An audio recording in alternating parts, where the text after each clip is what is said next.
Bicycle, bicycle, bicycle. 3, 2, 1, eh bien non.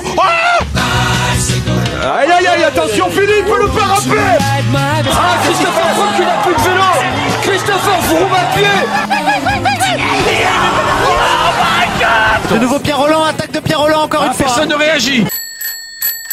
Bonjour à toutes, bonjour à tous, bienvenue dans ce vélo podcast spécial Tour de France. Il va partir ce samedi depuis la Bretagne, chérie de Guillaume évidemment, hein, Guillaume Dreschler, salut. Salut FP, salut à toutes et à tous. Et je crois que c'est aussi la terre, la Bretagne de celui qui va être avec nous pendant les prochaines minutes. Évidemment, alors on va peut-être faire un petit menu quand même, on va parler évidemment des favoris, hein, Primoz Roglic, Tadej Pogačar, on parlera aussi des Français puisqu'il y a quelques chances françaises quand même, hein, Julien Lafilippe, David Gaudu. On reviendra aussi avec Barnabé Boulin sur les chances de la Bahrain Victorious qui fait une très belle année, hein, pour l'instant, avec notamment la deuxième place de Damiano Caruso. Et on aura aussi un invité qui fait son tout premier Tour de France. Il s'agit de Fabien Doubé qui a la Total Energy. On en parlera tout à l'heure et on va commencer d'abord avec les favoris. Oui, les favoris avec toi François Pierre et avec notre invité pour en parler, c'est le journaliste Vincent Renaud. Salut Vincent. Bonjour messieurs, je suis ravi. Tu as vu qu'on ne parle pas, avec toi que des vieux coureurs quand même, hein, t'as vu? Et non, ça me fait plaisir. Ça me fait justement, quand vous m'avez dit est-ce que tu peux venir avec nous pour préparer le Tour de France, je me suis dit on va encore me faire parler de Anquetil, de Merckx et éventuellement de Bernard Hinault. Non, te faire parler de Poulidor avec le maillot l'Alpecin Phoenix aussi. Il est très très joli, hein, ce maillot jaune et violet. Il est magnifique. Surtout qu'ils avaient bien gardé la surprise. Non, c'est super chouette. On va donc parler des favoris avec d'abord une première étape avec les deux ultra favoris, Primoz Roglic et Tadej Pogačar. Déjà Vincent, est-ce que tu imagines un trouble fait dans ces deux grands favoris? Non. Pour toi, le vainqueur du Tour, c'est l'un des deux, forcément. Ouais. Peut-être un Ineos. Peut-être un Ineos. Ah bah oui, quand même. Ouais, mais le problème des Ineos, ils sont 4 à pouvoir gagner. 4, t'es gentil, tu vois qui toi? Parce qu'il y a Geraint Thomas, Carapaz, Geoghenaert, tu vois, et Richie Porte en plus. Et surtout Richie Porte. Pour moi, c'est mon chouchou, c'est mon favori, Richie Porte. Pourquoi? Parce que je l'aime bien déjà. Je trouve que c'est un besogneux, c'est un peu un Cadel Evans quoi. C'est un mec qui a pas eu beaucoup de chance et voilà.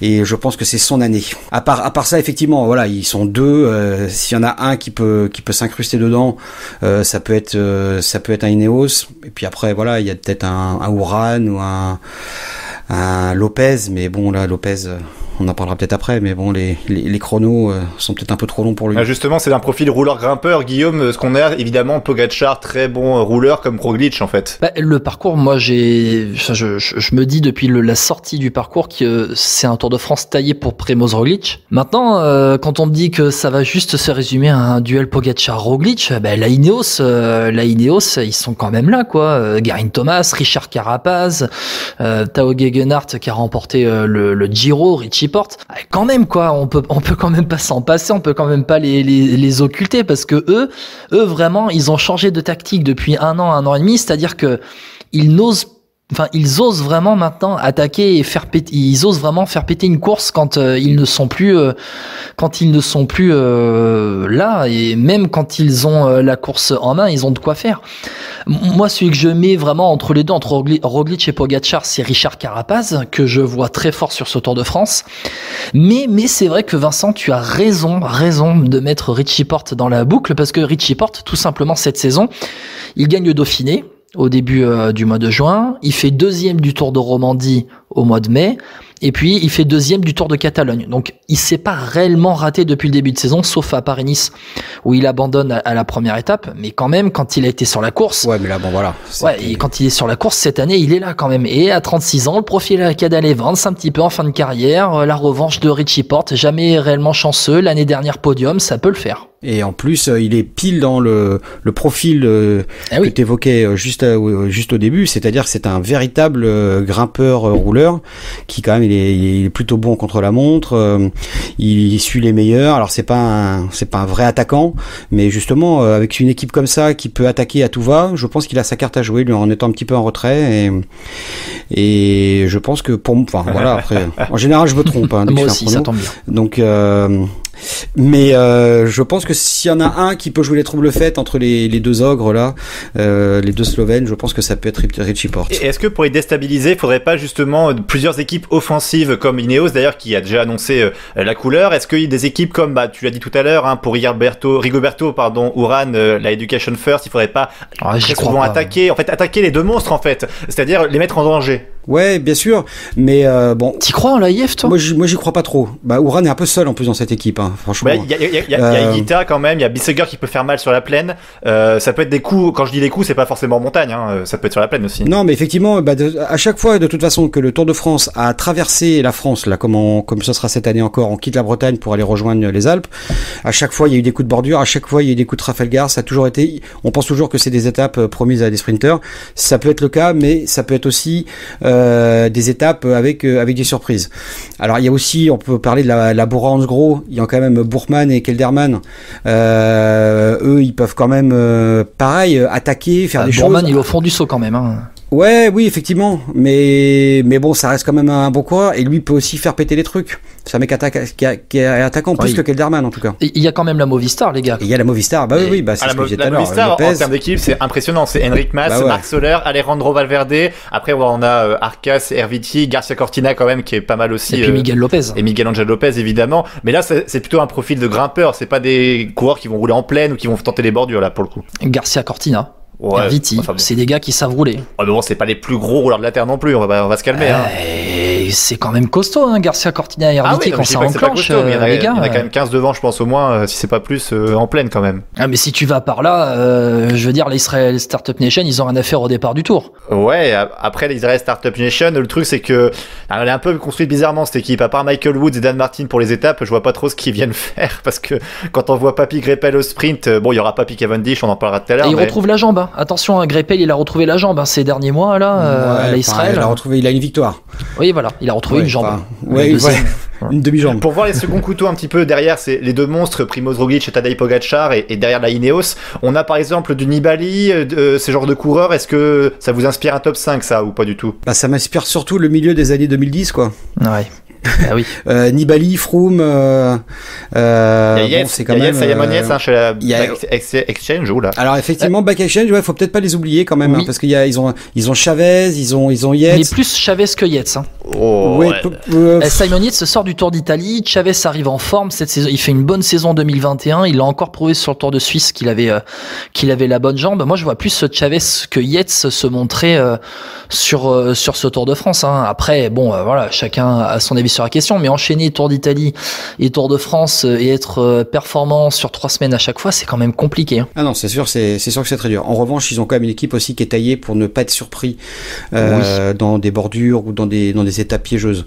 Avec un Durbridge, avec un Juliansen, avec un Janssen, Hamilton, c'est quand même des coureurs, des gros gaillards qui sont capables de protéger leurs leaders, ce qu'on n'a pas forcément certaines équipes avec des outsiders quoi. Et Fuglsang alors, parce que là, Astana, quand on la regarde, c'est une très belle équipe, je vais la faire un peu très brièvement. C'est Aranburu, on a Omar Fraile, Hugo Hull, Izagirre, Lutsenko, j'en oublie 2, il y a Debod et Grujtev, mais en tout cas Fraile, nouveau champion d'Espagne. Voilà, il y a quand même une sacrée équipe aussi pour faire des coups et pour mettre la pression sur un potentiel maillot jaune. Oui, mais alors, par contre, c'est vrai que en montagne, en moyenne montagne, je pense que eux pour le coup on va les voir. Ils vont se régaler. Le Lutsenko, on a bien vu qu'il était quand même en pleine bourre.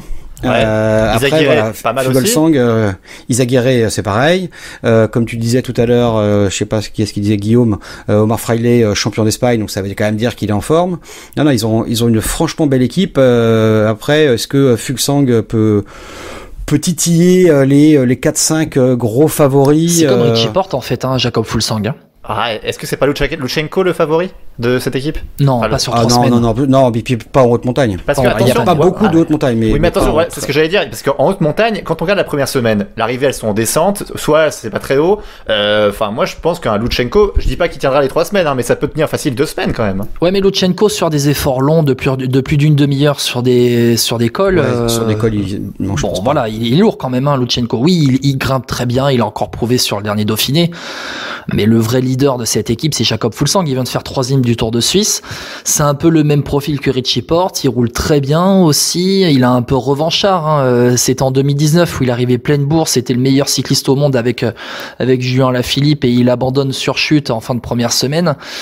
Fuglsang à 36 ans, c'est un peu sa dernière chance. S'il veut vraiment briller et accrocher un podium, attention à lui, peut-être en outsider. Pourquoi pas Jakob Fuglsang avec un Omar Fraile, Yon Izagirre aussi qui peut l'épauler. Alors messieurs, du coup, on a fait un peu le panel de toutes les équipes qui pouvaient concurrencer Pogačar et Roglič, mais alors intéressons-nous à ces deux gros coureurs.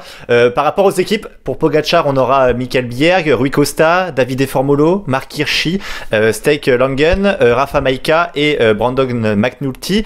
Et pour la Jumbo-Visma, Primoz Roglič, du coup leader évidemment, avec Wout van Aert, Robert Gesink, Steven Kruijswijk, Sepp Kuss, Tony Martin, Mike Tonnison et Jonas Vingegaard. On a deux Dream Team vraiment. Ouais, c'est Toulouse-La Rochelle en finale du top 14. Quoi. Alors justement Vincent, toi quand je te cite ces équipes-là, les deux équipes, laquelle est la meilleure? En équipe,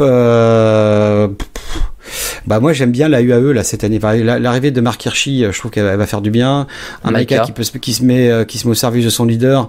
Voilà. Bon après il y a un Costa, non franchement elle fait vraiment cette équipe.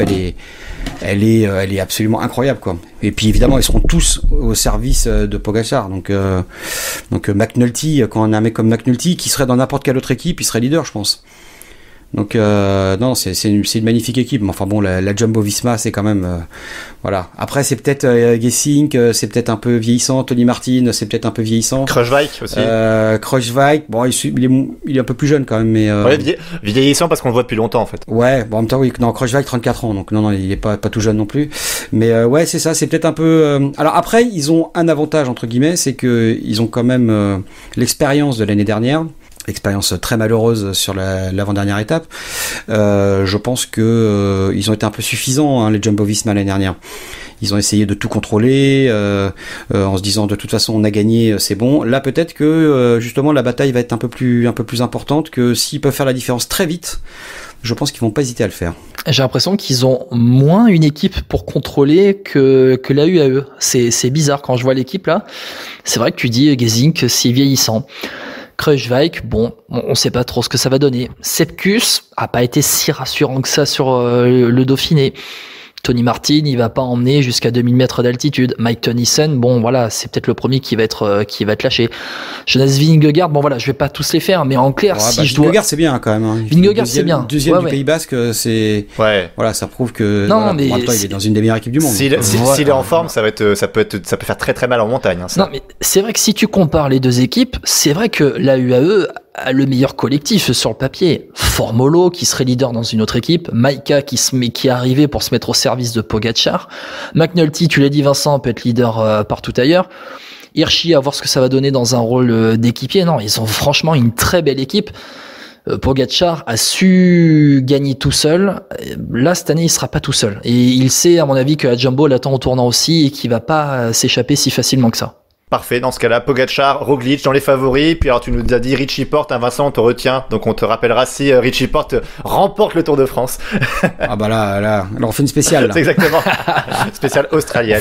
C'est ça, on fait une spéciale avec aux horaires australiennes. C'est ça, avec australiens. Pas de souci. Bah merci beaucoup. 5e set à Melbourne. Merci beaucoup Vincent c'est ça. d'avoir été avec nous. Merci les gars. Merci à vous. C'est tout le pays qui est derrière vous.